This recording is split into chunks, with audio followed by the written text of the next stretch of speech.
Welcome back, dear friends, to the Crimson Academy's course on a tribute to His Holiness Abdu'l-Baha. Dear friends, we are picking back up on Hassan Baliuzi's immortal work, Abdu'l-Baha, the Center of the Covenant of Baha'u'llah. We are on Chapter 6, Disciples in the West. The years that witnessed the rebellion of Mirza Muhammad Ali and the near eclipse of the orb of the covenant also witness the meteoric rise of that orb towards its zenith. The exposure of the true face of violation and the turning of the Baha'is to Abdu'l-Baha was paralleled by the introduction of the faith to the Western world. The faith of the Bab and Baha'u'llah was not unknown in the West. Travelers, officials, scholars, and students of Eastern thought had written at length of its birth and rise and development. Lady Shiel's Glimpses of Life and Manners in Persia had been published as early as 1856, and it carried a vivid account of the events of August 1852. R.B.M. Binning, in his A Journal of 2 Years' Travel in Persia, Ceylon, published a year later, had referred to the Bab, but undoubtedly it was the famous work of Comte de Jobonneau, Les Religions et la Philosophie dans l'Asie Centrale, published in 1865, which made the West aware of the momentous events that had transpired in Persia. It was this very book that inspired Edward Granville Browne, the most distinguished of British Orientalists, to take a lifelong interest in the new faith. Jobonneau was a French diplomat who had first gone to Persia in 1855 with a special mission and remained to serve as his country's chargé d'affaires. He returned to France in 1858, but had a further term of office in Persia from 1862 to 1863 as the fully accredited representative of Napoleon III. The Comte de Jobonneau was a bigoted forerunner of the proponents of racialism, an authoritarian who went to Persia elated to be visiting the homestead of the Aryans. But once in Iran, he felt downcast because he did not find a pure race, which was a figment of his imagination, and he was also disquieted that classes merged with ease. Jobonneau was also the author of Essai sur l'inégalité des races humaines, which lesser minds than his would use in future to propound and propagate vicious doctrines of racial superiority. Very strange and startling it seems in retrospect that the pen of a man dedicated to the chimera of racialism should become the vehicle for the dissemination of the knowledge of the faith of the Bab in the West, for which no less a person than Ernest Renan gave Jobonneau pride of place. In Britain, among the leading lights of the literary world, it was Matthew Arnold who was first attracted by Jobonneau's dramatic narrative.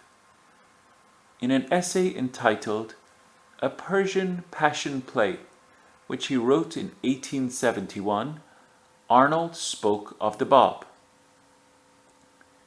Count Jobonneau, formerly Minister of France at Tehran and at Athens, published a few years ago an interesting book on the present state of religion and philosophy in Central Asia. The chief purpose of his book is to give a history of the career of Mirza Ali Muhammad, the founder of Babism, of which most people in England have at least heard the name. As strange and remarkable as the role of the Comte de Jobonneau was the part played by a Presbyterian minister, a missionary to the Near East, in being the first person to mention the name of Baha'u'llah and to quote his words amidst a large and representative gathering of the people of the West. The year was 1893, the city Chicago, and the occasion the Columbian Exposition celebrating the 4th centenary of the discovery of America. On the 23rd of September, in a session of the World's Parliament of Religions, the Reverend George A. Ford, whose missionary field lay in Syria, read a paper prepared by the Reverend Henry H. Jessup, also a missionary serving in the same area.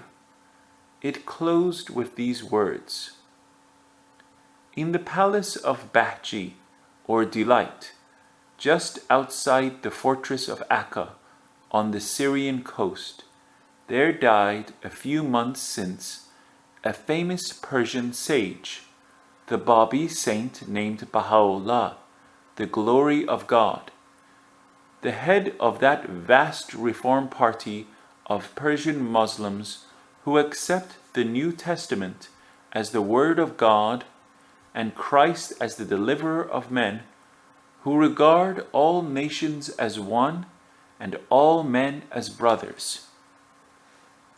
3 years ago, he was visited by a Cambridge scholar and gave utterance to sentiments so noble, so Christ-like, that we repeat them as our closing words. That all nations should become one in faith, and all men as brothers. That the bond of affection and unity between the sons of men should be strengthened. That diversity of religions should cease, and differences of race be annulled. What harm is there in this? Yet so it shall be. These fruitless strifes, these ruinous wars shall pass away, and the most great peace shall come. Do not you in Europe need this also? Let not a man glory in this, that he loves his country. Let him rather glory in this, that he loves his kind." The Reverend George Ford and the Reverend Henry Jessup, Director of Presbyterian Missionary Operations in North Syria, did not know that on that day, September 23rd, 1893, they had opened a new page in the history of the West. The portent of that day was barely noticed when it came to pass, and is as yet unrecognized. However, at that fate-laden session of the World's Parliament of Religions, were a few who, having heard the name of Baha'u'llah, were destined to blaze the trail of his faith on the American continent.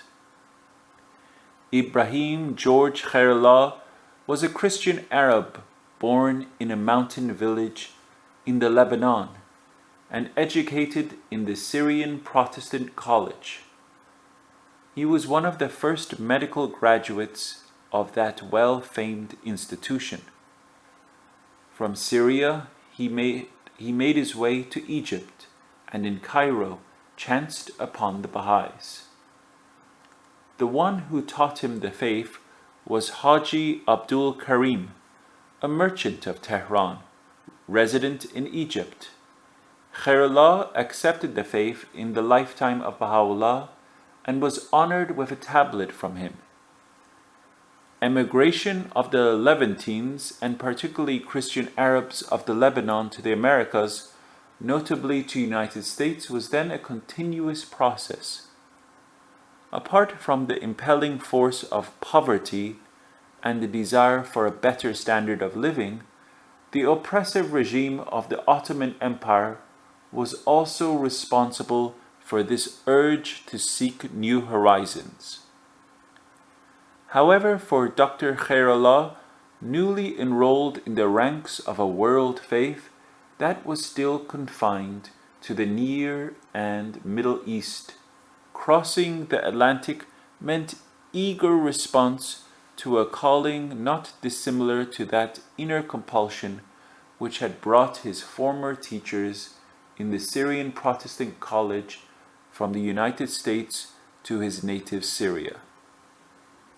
Haji Abdul Karim Tehrani, who stood in place of his spiritual guide to him, gave him every encouragement and support. Then Khairullah wrote to Abdu'l-Baha and received his approval. Dr. Ibrahim George Khairullah arrived at New York in December 1892. In February 1894, he moved to Chicago, the city where some months before the name of Baha'u'llah had been mentioned in public. There he searched hard and found a number of people interested in the message which he had to impart. In that same year, the first man of the Christian West to respond to the cause of Baha'u'llah gave it his allegiance. That man was Thornton Chase, to whom Abdu'l-Baha gave a new name, Sabet, steadfast.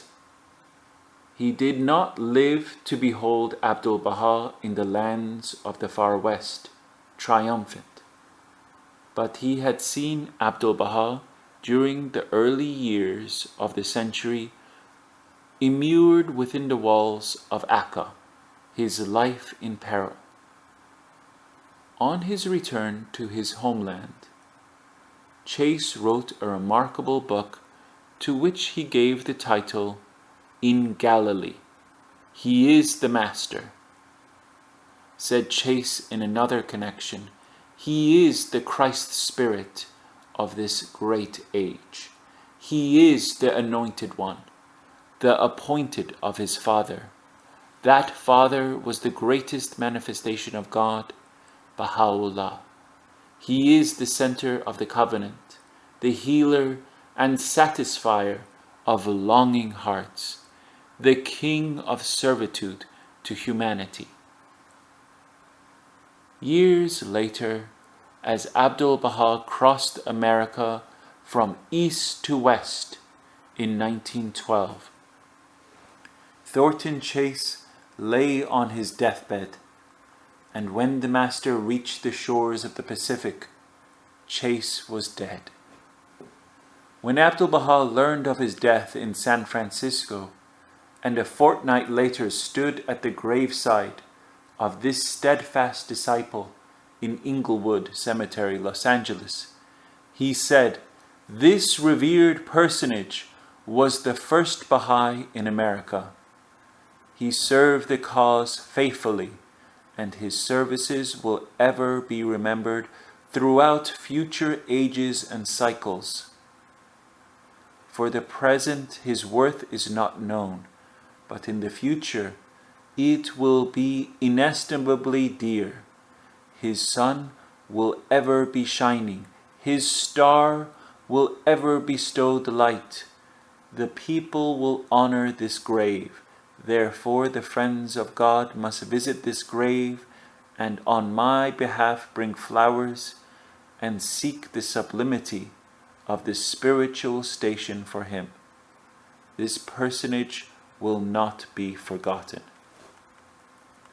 Thornton Chase is unique and peerless, Abdu'l-Baha said on another occasion.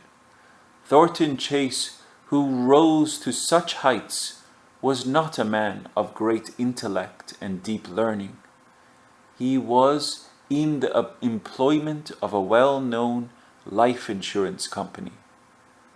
In the Middle West, where he learned of the faith and accepted it, he gave so much of his time to the service of the cause that his company deemed it advisable to transfer him to a distant region.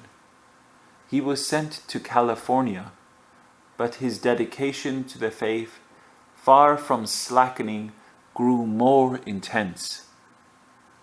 Duties devolving upon him in the pursuit of his profession took him from city to city, and wherever he went he taught and served the cause, not only by speech and dissertation, but even more validly by the radiance of his person.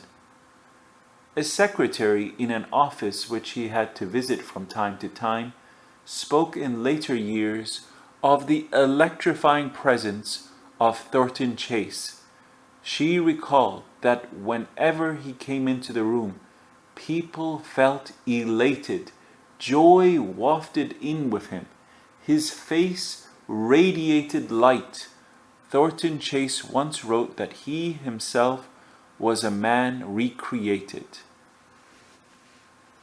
Louisa A. Moore, to whom Abdu'l-Baha gave the name Leva, banner of the cause, and whom the guardian of the faith designated the mother teacher of the West, was another distinguished member of the first group of Baha'is on the American continent. A group that included such outstanding women and men as Helen S. Goodall, Isabella D. Brittingham, Lillian F. Capps, Arthur P. Dodge, Dr. Edward Getzinger, Howard McNutt, Paul K. Deely, Chester I. Thatcher. Edward Getzinger married Louisa Moore, and Lua Getzinger, as this notable and devoted woman came to be known, was truly a torchbearer. Among those who heard of the faith of Baha'u'llah from Lua Getzinger, and who in their turn shone in its service, was May Ellis Bowles, young in years, endowed with wisdom and insight. Mrs. Phoebe Hearst, the wife of Senator George F. Hearst, also heard of the faith of Baha'u'llah from Lua Getzinger. In 1898, Mrs. Hearst decided to go to the Holy Land to meet Abdu'l-Baha. She asked a number of Baha'is to accompany her on this historic pilgrimage. Edward and Lua Getzinger and Dr. Ibrahim Khairullah, together with his wife, were among those invited by Phoebe Hearst. During those 5 years, Dr. Khairullah had been assiduously teaching the faith, not only in Chicago, but notably in Kenosha, as well as in Kansas City, Philadelphia, Ithaca, and New York City. The number of the American Baha'is raised by the power of the covenant to compensate for the dishonor brought upon the cause and the confusion engendered among friend and foe alike by the violators of the covenant could then be counted in hundreds. But soon the same man who had ventured into the American field with the tidings of the advent of Baha'u'llah was to betray the faith which he had so boldly and effectively championed. In Paris, a number of Americans who lived in the French capital joined the pilgrims. Among them were 2 nieces of Mrs. Hearst, Mrs. Thornborough and her daughter Miriam Thornborough Cropper, the first Baha'i of the British Isles, though not the first British Baha'i. Also May Bowles. There were further additions in Egypt, making a total of 15. Because of the exigencies of the time, they divided themselves into 3 groups. The first arrived at Akka on December 10th, 1898. This was a historic day in the annals of the faith of Baha'u'llah. It was also a day unparalleled in the chronicles of the Christian West. Never before had the East, where the manifestation of God had always appeared, witnessed men and women of the West wishing to offer their homage come to the doors of the one to whom the manifestation of God had entrusted his authority. Never before had the center of the covenant of a manifestation of God stood guard thus invincible over the integrity of the faith. It was the first time that Baha'is raised up in the Christian West were coming face to face with the Master. What was the impact of this meeting? How did the pilgrims respond? More than 3 decades later, Mrs. Thornborough Cropper wrote, "We then took a small, miserable boat to Haifa. There was a storm here also, and we were beaten about unmercifully in our all too inadequate steamer. Upon arrival, we went to an hotel, where we remained until nightfall, as it was too dangerous for us and for Abdu'l-Baha for strangers to be seen entering the city of sorrow. We took a carriage after the night had fallen and drove along the hard sand by way of the sea beyond Jordan, which led us to the gates of the prison city. There our trusted driver arranged for us to enter. Once inside, we found the friends who were waiting us, and we started up the uneven stairs that led to him. Someone went before us with a small piece of candle, which cast strange shadows on the walls of this silent place. Suddenly the light caught a form that at first seemed a vision of mist and light. It was the Master, which the candlelight had revealed to us. His white robe and silver flowing hair and shiny blue eyes gave the impression of a spirit rather than a human being. We tried to tell him how deeply grateful we were at his receiving us. "No," he answered, "you are kind to come." Then he smiled, and we recognized the light which he possessed in the radiance which moved over his fine and noble face. It was an amazing experience. We 4 visitors from the Western world felt that our voyage, with all its accompanying inconvenience, was a small price to pay for such treasure as we received from the spirit and words of the Master, whom we had crossed mountain and seas and nations to meet. This began our work to spread the teachings, to mention the name of Baha'u'llah, and acquaint the world with the message. Phoebe Hurst, who had originally planned the pilgrimage, wrote a year later in answer to an inquiry, "Although my stay in Akka was very short, as I was there only 3 days, yet I assure you those 3 days were the most memorable days of my life. Still, I feel incapable of describing them in the slightest degree. From a material standpoint, everything was very simple and plain. But the spiritual atmosphere which pervaded the place and was manifested in the lives and actions among the believers was truly wonderful and something I had never before experienced. One needs but to see them to know that they are a holy people.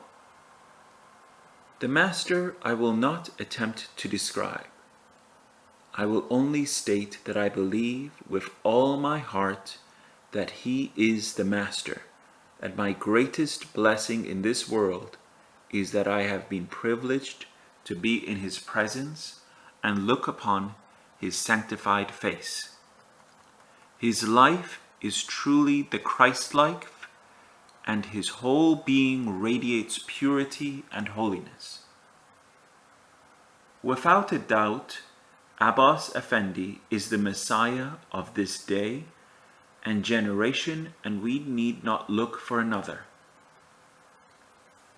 Again, at the close of 1899, she wrote in reply to another correspondent who inquired about her journey to the Holy Land. If a statement from me regarding my visit to Akka, also my privilege of being in the Master's presence, and my impressions of the holy household will in the slightest degree confirm anyone in the faith, then I am most happy to render it. It seems to me a real truth seeker would know at a glance that He is the Master. Withal, I must say He is the most wonderful being I have ever met or ever expect to meet in this world. Though He does not seek to impress one at all, strength, power, purity, love and holiness are radiated from His majestic yet humble personality, and the spiritual atmosphere which surrounds Him and most powerfully affects all those who are blessed by being near Him is indescribable. I believe in Him with all my heart and soul, and I hope all who call themselves believers will concede to Him all the greatness, all the glory, and all the praise. For surely He is the Son of God, and the Spirit of the Father abideth in Him. And here is the testimony of a younger member of that first body of Western pilgrims, a woman of high courage and high resolve, who throughout 4 decades served the faith of Baha'u'llah with greatest distinction. The testimony of May Ellis Bowles. In a moment, I stood on the threshold and dimly saw a room full of people sitting quietly about the walls. And then I beheld my beloved. I found myself at his feet, and he gently raised me and seated me beside him, all the while saying some loving words in Persian in a voice that shook my heart. Of that first meeting I can remember neither joy nor pain, nor anything that I can name. I had been carried suddenly to too great a height. My soul had come in contact with the Divine Spirit, and this force so pure, so holy, so mighty had overwhelmed me. He spoke to each one of us in turn of ourselves and our lives and those whom we loved. And although His words were so few and so simple, they breathed the spirit of life to our souls. We could not remove our eyes from His glorious face. We heard all He said. We drank tea with Him at His bidding, but existence seemed suspended, and when He arose and suddenly left us, we came back with a start to life, but never again, thank God, to the same life on this earth. We had beheld the King in His beauty. We had seen the land which is very far off. Abdu'l-Baha told the pilgrims that on Sunday morning he would meet them on Mount Carmel under the shade of the trees where Baha'u'llah had sat and rested. But May Bowles fell ill, and the master went to visit her on that Sunday. He felt her pulse and then said, "There will be no meeting on Mount Carmel today. We could not go and leave one of the beloved of God alone and sick. We could none of us be happy unless all the beloved were happy." We were astonished that anything so important as this meeting in that blessed spot should be cancelled because one person was ill and could not go seemed incredible. It was so contrary to all ordinary habits of thought and action, so different from the life of the world where daily events and material circumstances are supreme in importance, that it gave us a genuine shock of surprise, and in that shock the foundations of the old order began to totter and fall. The Master's words had opened wide the door of God's kingdom and given us a vision of that infinite world whose only law is love. This was but one of many times that we saw Abdu'l-Baha place above every other consideration the love and kindness, the sympathy and compassion due to every soul. Included in this party of pilgrims was Robert Turner, Mrs. Hurst's Negro butler. He was destined to be the first of his race on the American continent to accept the faith of Baha'u'llah. One day, as the Master sat with the pilgrims, he asked whether everybody was there, and then he noticed that the butler was absent. "Where is Robert?" he inquired.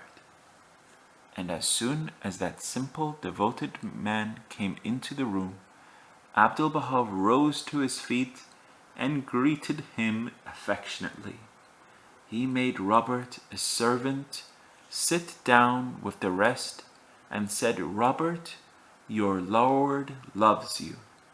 God gave you a black skin, but a heart white as snow." The sojourn of the pilgrims could not but be very short, and swiftly came the day when they had to leave. The thought was unbearable, the wrench shattering.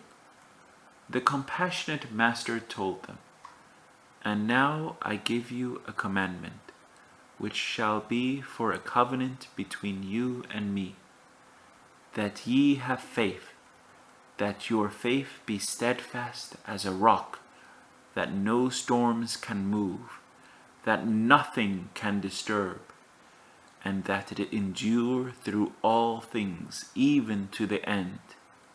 Even should ye hear that your Lord has been crucified, be not shaken in your faith, for I am with you always, whether living or dead. I am with you to the end. As ye have faith, so shall your powers and blessings be. This is the balance. This is the balance. This is the balance." And at the hour of parting he told them, "Separation is only of our bodies. In spirit we are united. Ye are the lights which shall be diffused. Ye are the waves of that sea which shall spread and overflow the world. Another commandment I give unto you, that ye love one another even as I love you. Look at one another with the eye of perfection. Look at me, follow me, be as I am. Take no thought for yourselves or your lives, whether ye eat or whether ye sleep, whether ye are comfortable, whether ye are well or ill, whether ye are with friends or foes. whether ye receive praise or blame. Look at me and be as I am. Ye must die to yourselves and to the world. So shall ye be born again and enter the kingdom of heaven. Behold a candle, how it gives its light. It weeps its life away, drop by drop, in order to give forth its flame of light. To May Bowles, Abdu'l-Baha gave a specific task. He told her to remain in Paris and teach the faith there. Within a few months, she established the first Baha'i center of the European continent. And in Britain, Miriam Thornborough Cropper, fellow pilgrim with May Bowles, an American domiciled in London, helped in the summer of 1899 to bring the second Baha'i of the British Isles into the fold of the faith. She was Ethel Jenner Rosenberg, an accomplished miniature painter, a very remarkable woman who served and promoted the cause of Baha'u'llah with exemplary devotion for the next 30 years. But it was May Ellis Bowles who confirmed the first Englishman in Paris. The story of Thomas Breakwell is dramatic and thrilling. May Bowles herself has recounted it. It was the summer of the year 1901. Thomas Breakwell, a young Englishman in his 20s, who held a responsible and lucrative post in a cotton mill in the south of the United States, was on holiday in Europe. May Bowles had stayed in Paris. Her mother wished to take her during the summer season to Brittany, but Abdu'l-Baha has told her that she must on no account absent herself from Paris. My unhappy and indignant mother, she writes, had closed our home and left me alone. A mutual friend who had noticed that Thomas Breakwell was attracted to themes of mysticism and esoteric thought brought him to meet May Bowles. One morning she found them outside her door. My attention, she has recorded, was riveted on this youth of medium height, slender, erect and graceful, with intense eyes and an indescribable charm. At that first meeting, no mention was made of the faith which May Bowles was serving with the full ardor of her great heart. They talked of theosophy, and Breakwell thought that his hostess's interest centered round that movement. But May had seen in him, in her own words, a very rare person of high standing and culture, simple, natural, intensely real in his aptitude toward life and his fellow men. Breakwell asked whether he would be permitted to call again the next day, and he came the following morning. When he arrived, he was in a state of exaltation and immediately asked May Bowles whether she could see anything strange about him.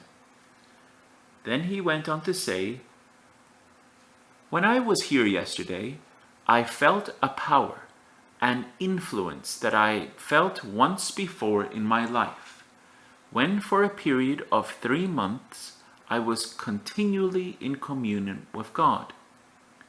I felt during that time like one moving in a rarefied atmosphere of light and beauty. My heart was afire with love for the Supreme Beloved. I felt at peace, at one with all my fellow men. Yesterday, when I left you, I went alone down the Champs-Élysées. The air was warm and heavy Not a leaf was stirring, when suddenly a wind struck me and whirled around me, and in that wind a voice said, with an indescribable sweetness and penetration, "Christ has come again. Christ has come again." Breakwell next asked whether she thought that he was parting with his senses, to which she replied, "No, you were just becoming sane." And she told him of the advent of Baha'u'llah.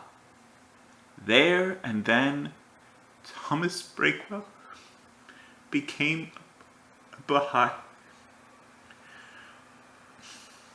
But the story of Thomas Breakwell does not end there. His burning desire was to find his way into the presence of Abdu'l-Baha. "My Lord, I believe, forgive me. Thy servant, Thomas Breakwell," were the words which conveyed his hope and his allegiance to the Master. That evening, writes his teacher, I went to the concierge of our apartment to get my mail, and there I lay a little blue cablegram from Abdu'l-Baha. With what wonder and awe I read his words, "You may leave Paris at any time." How gratefully my heart dwells on the divine compassion of the Master, on the joy and wonder of my mother as I told her everything, and when she read the Master's cablegram, she burst into tears and exclaimed, "You have indeed a wonderful Master." Abdu'l-Baha's permission for pilgrimage came, and within a short time, Thomas Breakwell was in Akka, in the company of Herbert Hopper, a young American Baha'i, who was also taught by May Bowles. As she relates, they were ushered into a spacious room, at one end of which stood a group of men in Oriental garb. Herbert Hopper's face became irradiated with joy of instant recognition, but Breakwell discerned no one in particular among these men. Feeling suddenly ill and weak, he seated himself near a table with a sense of crushing defeat. Sitting thus, he bitterly lamented. Why had he come here? Why had he abandoned his projected journey and come to this remote prison, seeking he knew not what? Sunk in utter gloom, he was in an instant rescued from his darksome world. The floodgates of light opened upon him. Abdu'l-Baha entered the room, and Thomas Breakwell became a changed man. From that moment, Breakwell never looked back. He told Abdu'l-Baha the nature of his profession, that his work was worthwhile and his earnings were considerable, but he added that now he had misgivings because the organization that he served was buttressed by child labor. Abdu'l-Baha advised him, "Cable your resignation." He did. He went back to Paris and made it his home. The Master wished it. His teacher further relates, he seemed to have no care for the future, burning like a white light in the darkness of Paris. He served his fellowmen with a power and passion to the last breath of his life. That last breath was not long delayed, for he succumbed to consumption. The world could contain him no longer. An eyewitness of those 2 memorable days that Breakwell spent in the prison city of Akka recorded this account of the first Englishman to come as a pilgrim. The fervor and the faith of this young man were so sublime in character that his blessed name shall ring throughout the centuries, and shall be remembered with deep affection in many chronicles. Verses from the Gospels which attest to the glories of the kingdom were always on his lips. His sojourn was too short, but so intense was his love and so ardent his zeal that he touched the depths of the hearts of those who heard him. Whenever he was in the presence of our peerless Master, he was wrapped in wonderment. At other times his bearing and all that he did bore witness to his dedication. It was not possible for him to meet all the friends in Akka. The day he left, the Master told him, "Stay in Paris." As bidden by the Master, I accompanied him on his return journey to Haifa and the point of embarkation.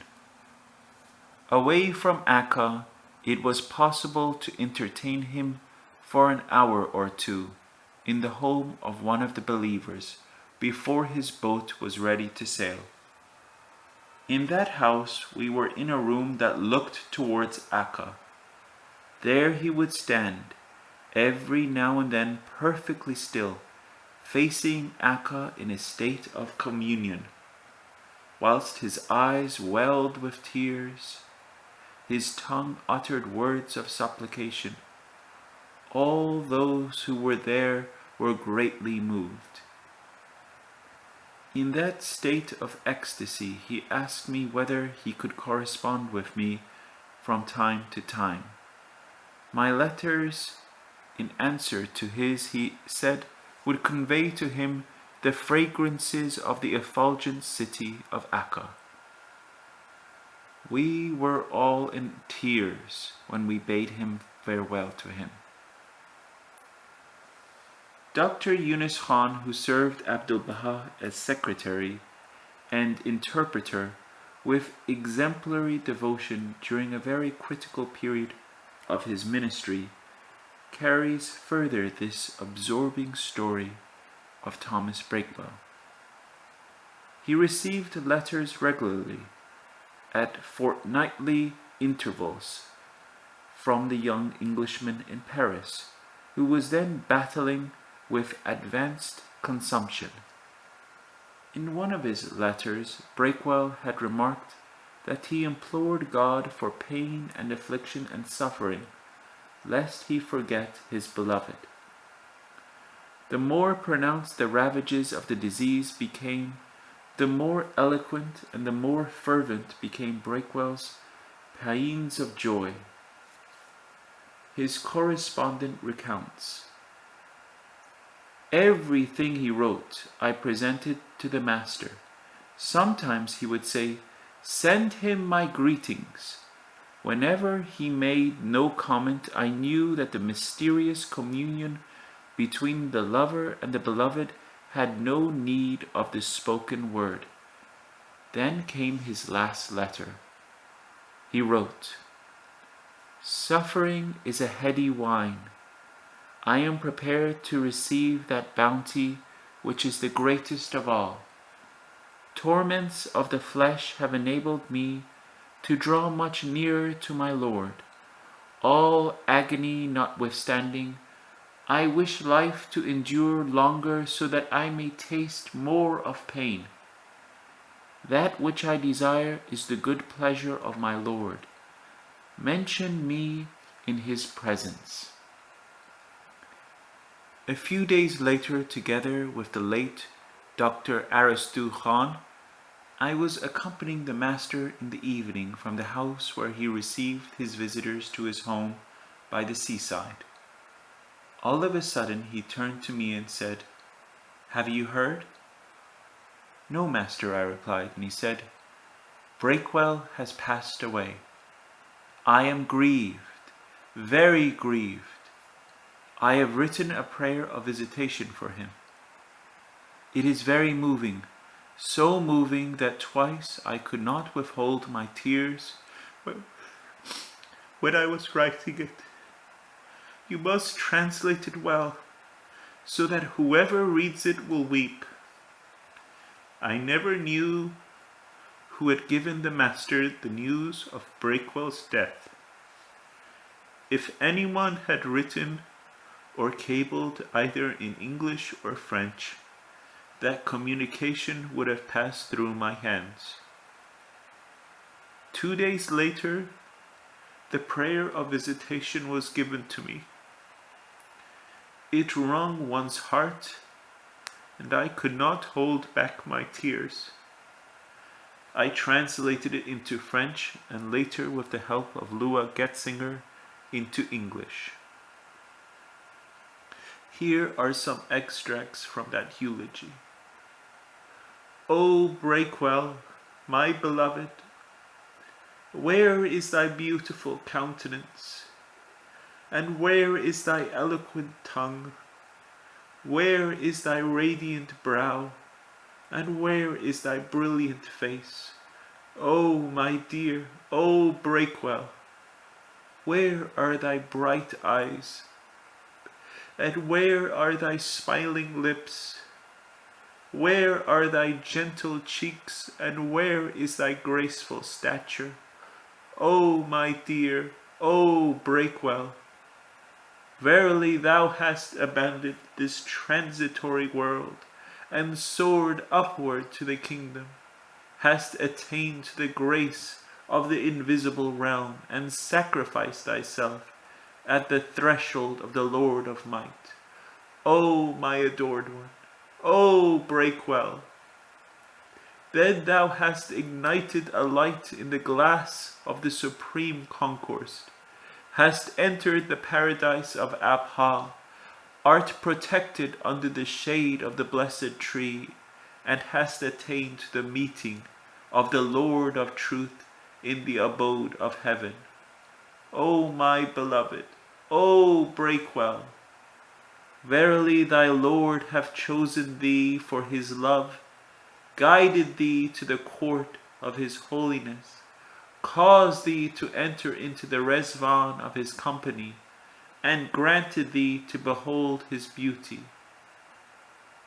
O my beloved, O Breakwell, thou hast become a star in the most exalted horizon, a lamp among the angels of heaven, a living spirit in the supreme world, and art established upon the throne of immortality.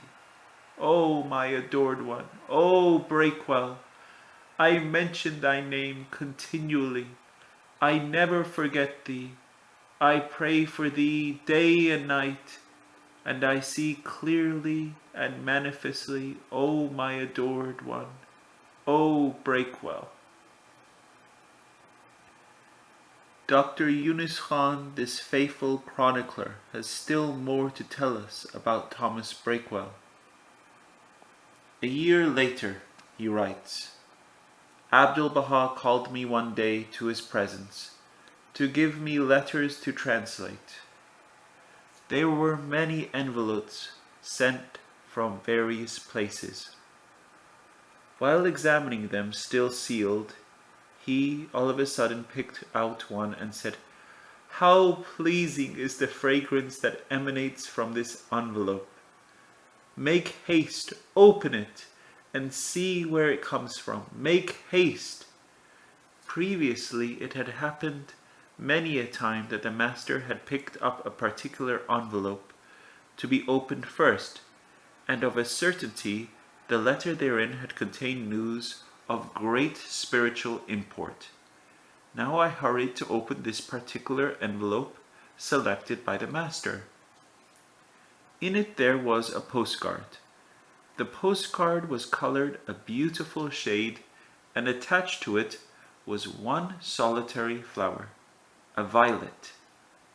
Written in letters of gold were these words: "He is not dead. He lives on in the kingdom of God." Further, there was this sentence: "This flower was picked from Breakwell's grave. When I told the master what the message of the postcard was, he at once rose up from his seat, took the card, put it on his blessed brow, and tears flowed down his cheeks.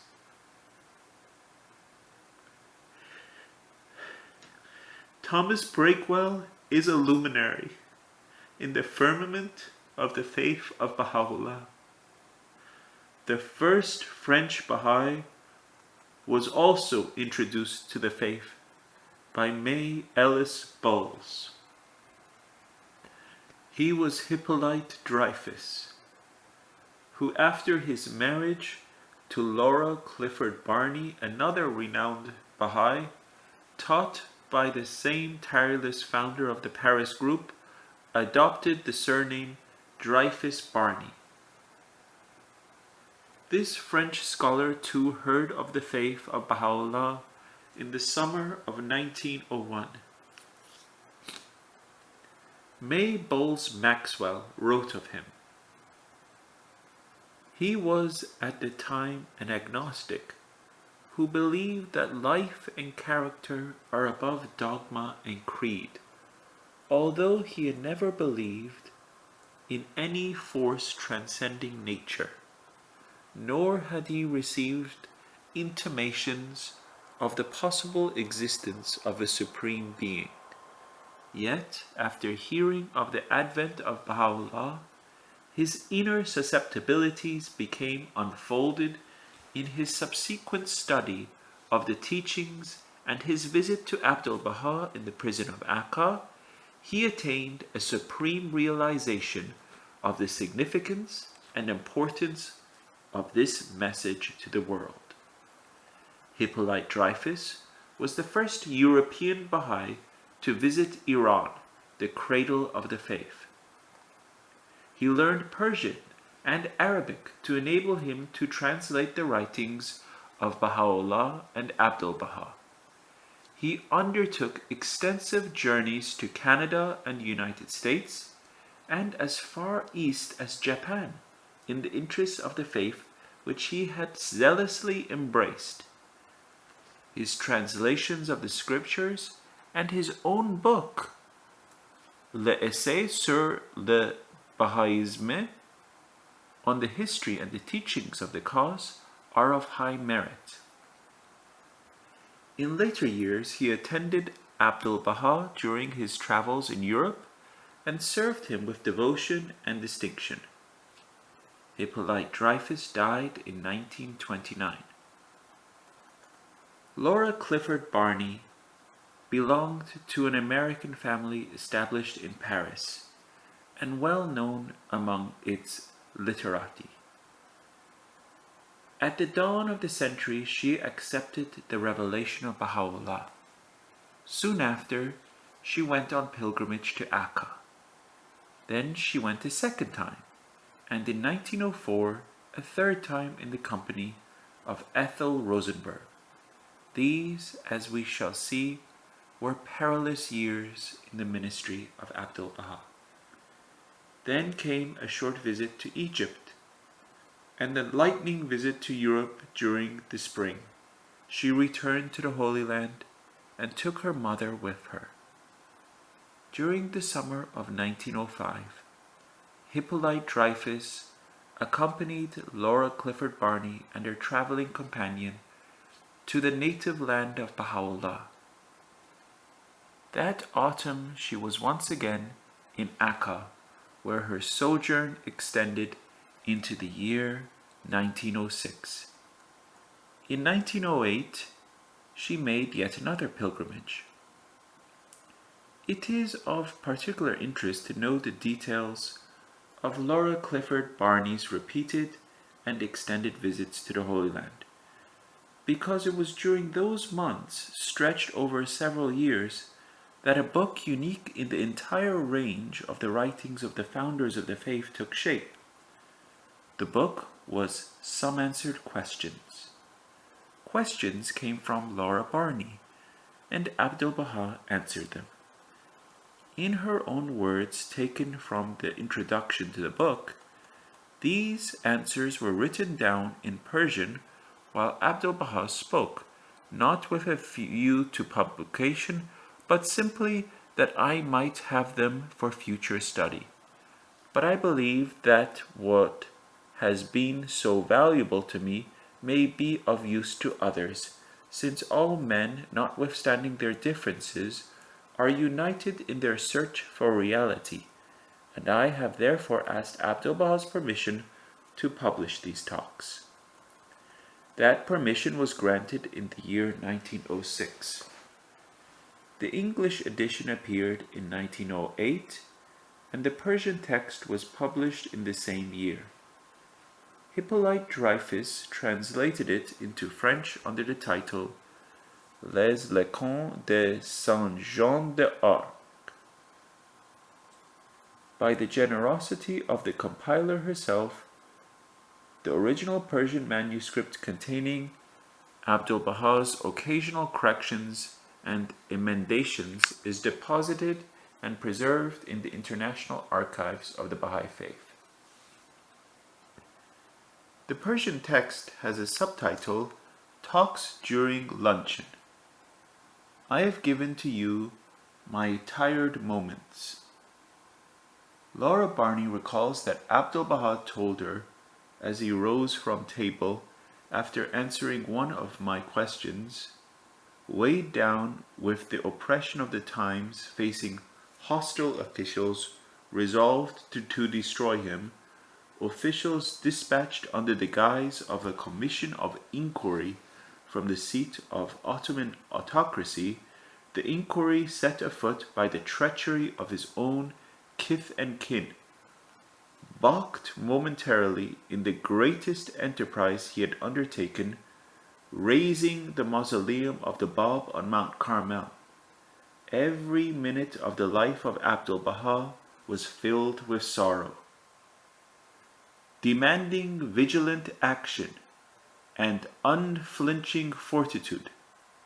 Such were the moments that he gave to Laura Clifford Barney, as she sought knowledge and understanding. Yet, in this book, Some Answered Questions, the supreme genius of Abdu'l-Baha is overwhelmingly manifest. Men who have devoted precious years of their lives to study and research, to the building of arguments, the laying of premises, and the marshalling of facts, have never presented the fundamentals of life and belief, the basic truths of the universe around them, and the mainsprings of action with such lucidity and coherence as are here apparent. Nor can they hope to rival, much less to match Abdu'l-Baha all-encompassing wisdom. And these were words spoken without previous intimation of the nature and purport of the query. Not only do his answers arrest attention and compel thought, the strength wedded to the crystal clarity of the language enchant the mind. His statements are unencumbered, his smiles most apt, his similes most apt, his reasoning is flawless. His conclusions are unhedged and emphatic, informed with authority. Some Answered Questions has no equal, and the service rendered by its compiler has been characterized by the guardian of the faith as imperishable. Dr. Yunus Khan Afrokhte, from whose memoirs valuable excerpts have been quoted in this narrative, recalls a delightful occasion when Abdu'l-Baha was answering Miss Barney's questions on the theme of evil. Abdu'l-Baha had said, "There is no evil in existence." Then he turned to Yunus Khan, who was acting as his interpreter, and said with a smile, "Next she will ask, how is it then that God has created the scorpion?" In a moment, Laura Barney posed this very question. The master remarked, "Did I not say so?" and proceeded to explain that the venom of the scorpion's sting is its means of defense and does not constitute evil in its own milieu. May Ellis Bowles, whose outstanding work in the French capital we have already noted, married William Sutherland Maxwell in 1902.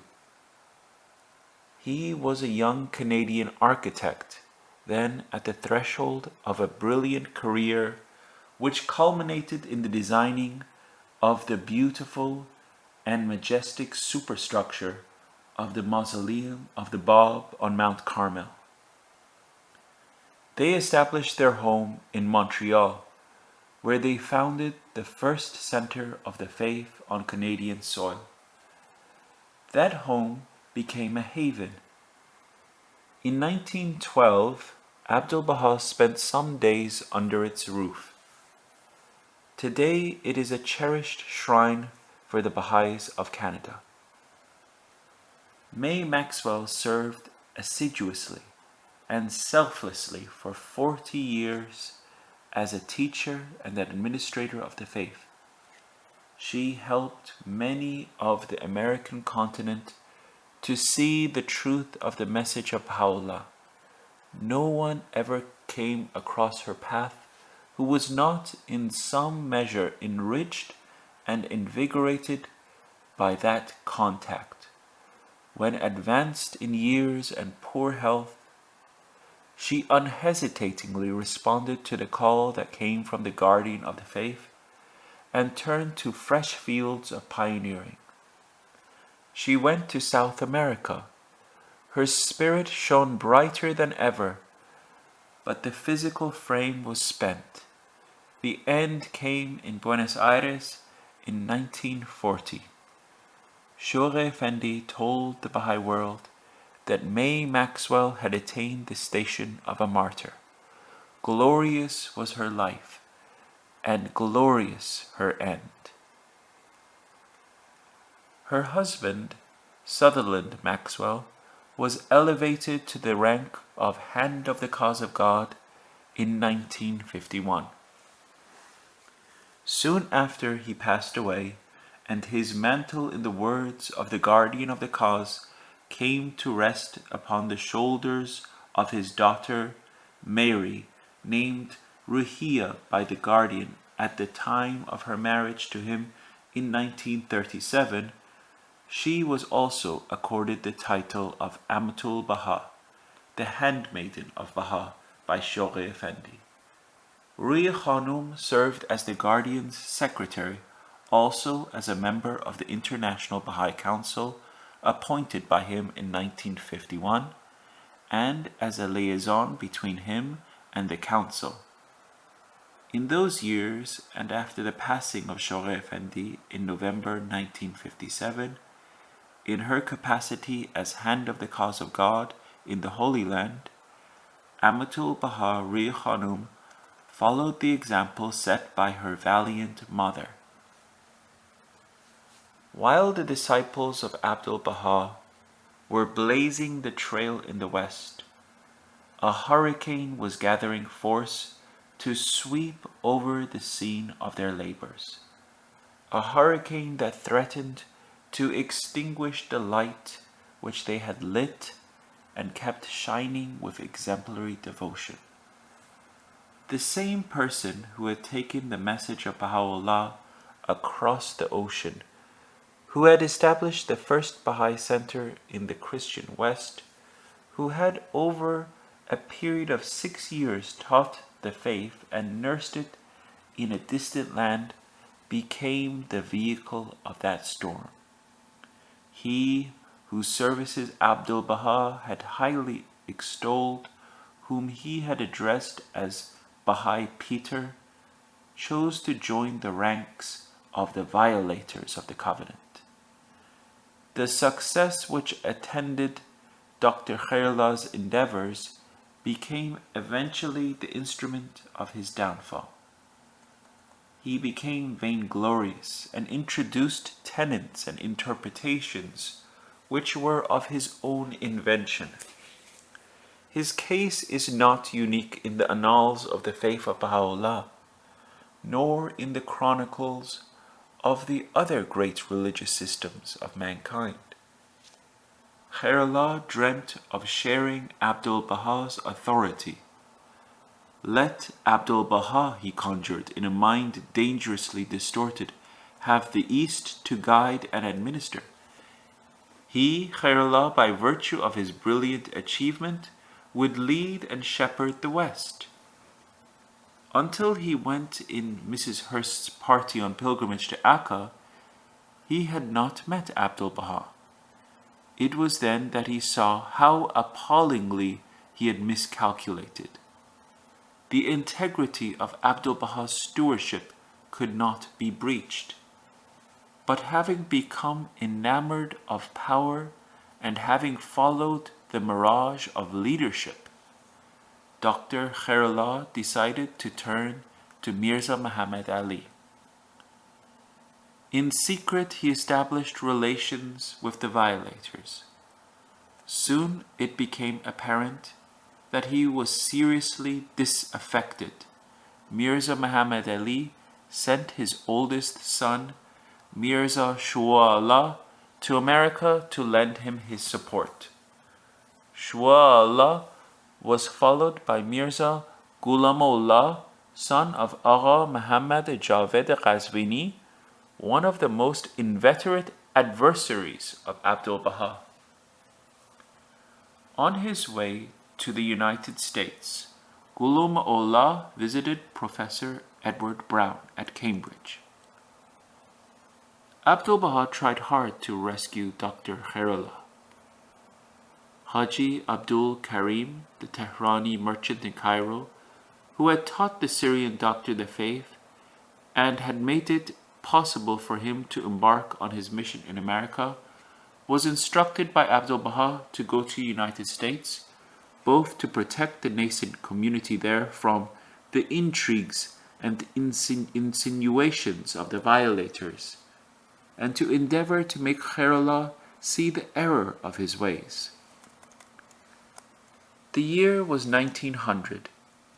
Contrary to what Edward Granville Brown has stated in his materials for the study of the Babi religion, no schism occurred in the American Baha'i community.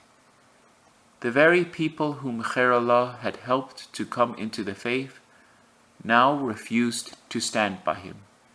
He was repudiated by all, except a few.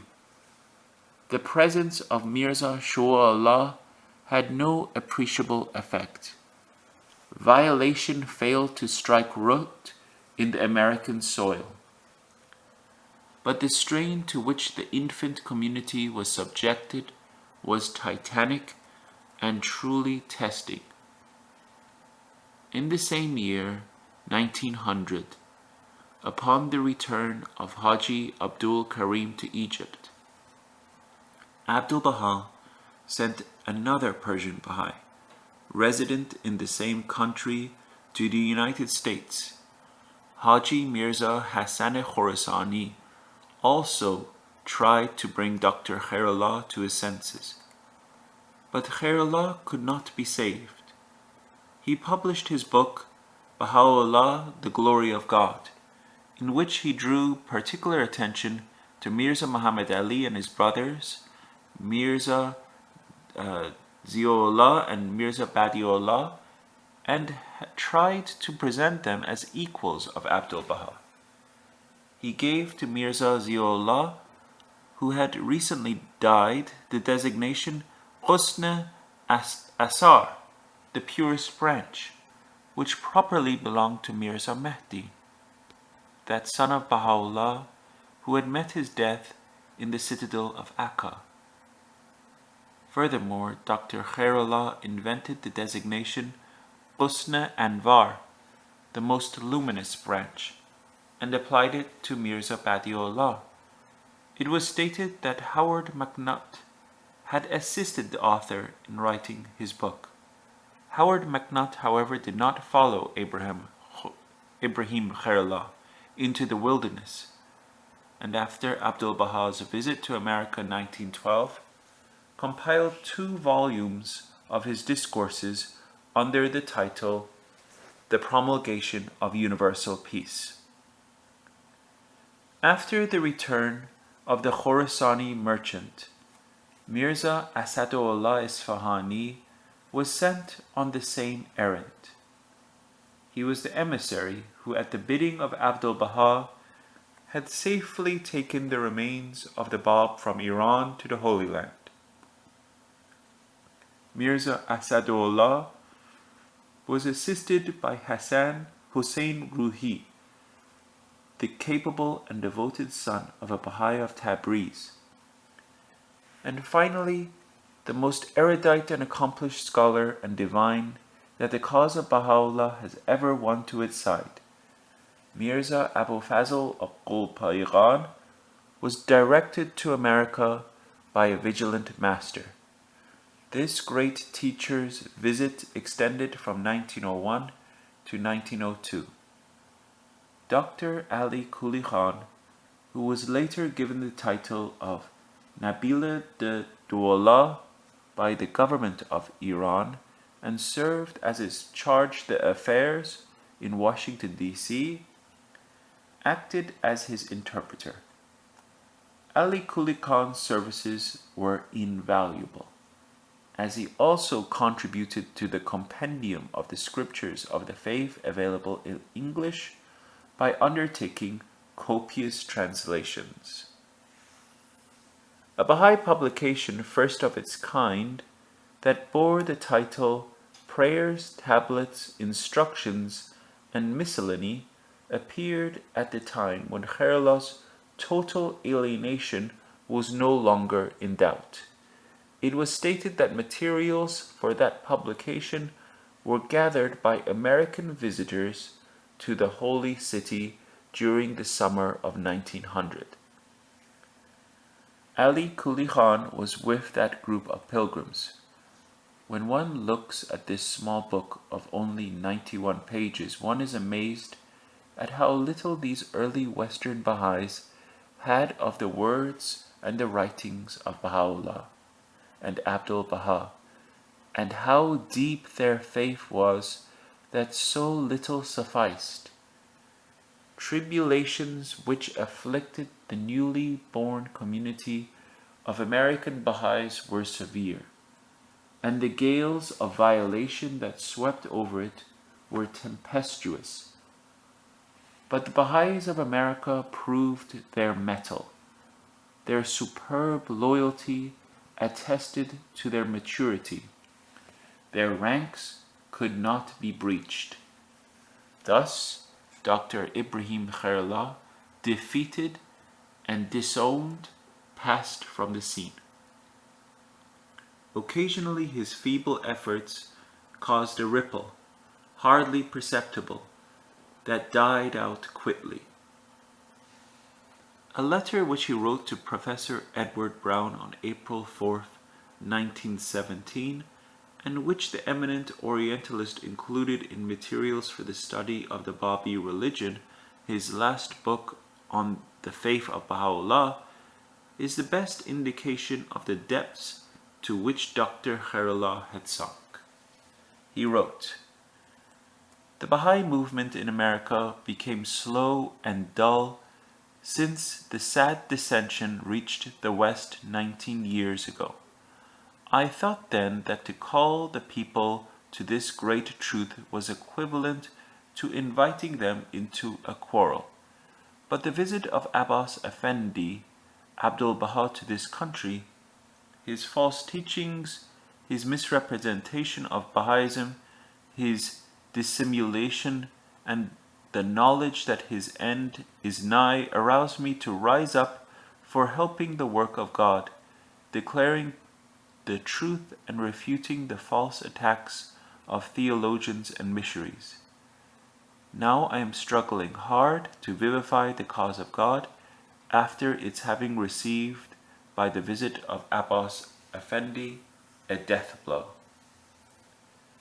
It is of positive value that Edward Brown gave wide publicity to Khairullah's letter, because therein the man who was once known as the conqueror of America and the second Columbus condemned and exposed his own delusions. Not one person did he lead to the faith of Baha'u'llah in those long, long years of treading the wilderness. And he was the same man who established this faith in the American continent in the days when he walked the high road of the covenant.